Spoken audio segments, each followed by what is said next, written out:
Bonjour, bienvenue à LVA TV. Ce matin, nous recevons Pierre Pétel, président de CropLife. Alors, entrevue un peu impromptue. En fait, on s'est rencontré à l'Assemblée nationale tout à l'heure dans le cadre de la commission sur les pesticides que nous suivons depuis quelques jours. Et comme vous le savez, on a reçu beaucoup de monde ici et on a suivi beaucoup de monde à l'Assemblée nationale sur tout l'échiquier du dossier pesticides, dont l'Union paysanne, comme vous l'avez pu le voir. Ce matin, surprise depuis hier, l'Union paysanne était reçue à la commission sur les pesticides et nous étions des partisans pour que tout le monde parle. En fait, CropLife n'ayant pas eu droit de parole pour l'instant à la commission sur les pesticides, nous voulions que M. Pétel puisse venir nous parler en studio. Bonjour M. Pétel. Bonjour, merci Yannick. Alors, l'idée, en fait, c'est ça, c'est de savoir, vous avez déposé un mémoire à la commission, en fait. Oui, en fait, nous avons déposé une mémoire et plusieurs de nos membres, incluant Bayer, Syngenta, ont aussi soumis des mémoires et une demande d'apparaître à la commission. Mais là, vous faites partie donc des fameux mémoires qui vont être possiblement dévoilés jeudi soir ou vendredi quand tout va être terminé, c'est ça? Oui, puis la note est déjà publique, disponible sur notre site web. Alors, Mais comme nous, vous avez sûrement vu dans des sorties au champ que les députés ont fait, le président de la commission, M. Lemay, a dit, oh, oui, mais les bons mémoires, les conclusions qu'on avait bien compris, on ne les reçoit pas. C'est comme si les mauvais élèves allaient à l'oral, puis pas les autres. Vous avez cru ça, vous? Oui, puis j'ai eu une conversation avec lui aussi semblable. Je pense que c'est une chose de mettre une bonne mémoire devant la commission, mais c'est une autre chose d'être capable de répondre à des questions puis d'avoir une conversation avec les membres de la commission. Et puis, c'est complètement différent. Alors, nous, on pense que c'est très important que l'industrie ait la chance de parler puis répondre aux questions devant les membres de la commission. Si vous aviez été en commission, qu'est-ce que vous auriez pu dire précisément aux députés, plus précisément, les quelques recommandations que vous auriez faites en fait aux députés? Bien, premièrement, il y aurait des informations à corriger de ce qu'ils ont entendu durant les autres journées de témoignages. Nous voyons beaucoup d'allégations assez importantes et puis nous croyons que c'est important de remettre ça puis d'apporter un argument scientifique à la discussion. Deuxièmement, c'est oui, on veut être là comme partenaire. On a démontré déjà notre volonté en créant des programmes comme AgriRecup pour les contenants vides, des standards pour les entreposages de pesticides, par exemple. L'industrie se prend en main et on a un historique qui démontre ça, notre volonté. Alors, on veut être là pour démontrer que, quand ça vient pour la gestion de nos produits, on a un rôle à jouer. Alors, c'est un peu ça l'autre aspect qu'on veut amener à la table. Parce que dans la commission, comme nous, vous avez vu que certains sont vraiment contre les pesticides. D'autres groupes sont venus dire en disant non, les pesticides, on ne peut pas vraiment s'en passer, il va falloir prendre un temps de transition. Même ce matin, Maxime Laplante de l'Union paysanne a quand même dit que lui-même, en grande culture, il ne sait pas trop s'il pourrait se passer de pesticides.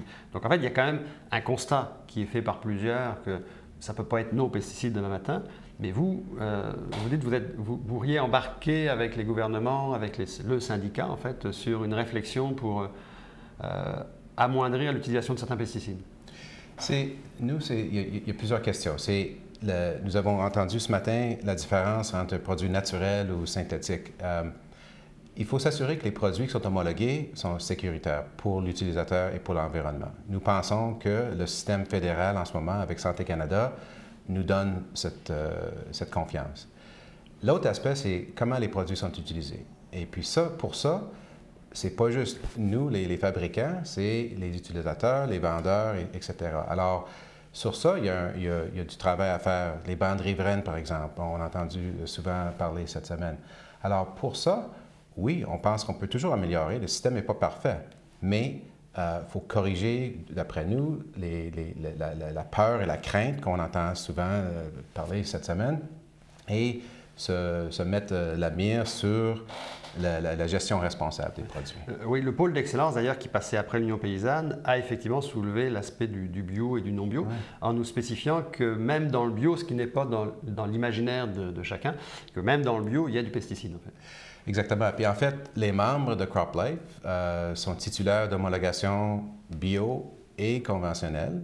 Et alors nous, faut qu'on ait un système qui assure la sécurité des produits, même si c'est des produits naturels, comme M. Van Winden a dit aujourd'hui très clairement.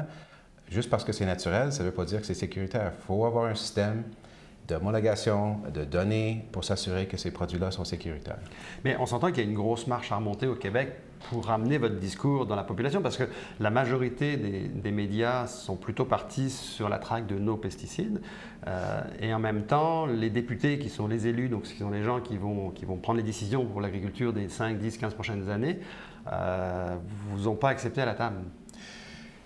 Nous, on pense que le public au Québec, comme dans d'autres parties du Canada, eux, ils veulent des produits locaux, ils veulent des produits frais et abordables. Alors, nous, on veut la même chose et nos technologies aident à fournir exactement ce que les Québécois et les Québécoises veulent. En plus, ce qui est moins connu par le grand public, c'est les avantages environnementaux que nos produits peuvent amener. On a entendu M. Michon, le producteur, dire très clairement qu'est-ce que l'utilisation d'un herbicide a amené à sa ferme pour la qualité du sol, pour la réduction de gaz à effet de serre, la réduction de son carburant. Ça, c'est quelque chose que le grand public entend moins souvent. C'est important que ces points-là soient soulevés aussi. Alors, il reste encore quelques heures pour la commission. Je doute un peu que tout d'un coup, les élus vous appellent en disant « Monsieur Pétel, il y a un petit trou, on veut vous voir ». Mais disons que s'ils ne vous appellent pas, vous serez passé à LVA TV et on va diffuser votre message. Exactement. Merci. Puis Merci je pense qu'ils ont parlé de si jamais il y avait une demande d'une autre journée de témoignage. OK, il pourrait y avoir une journée annexe. Alors, bonne journée, Monsieur Pétel. Merci beaucoup.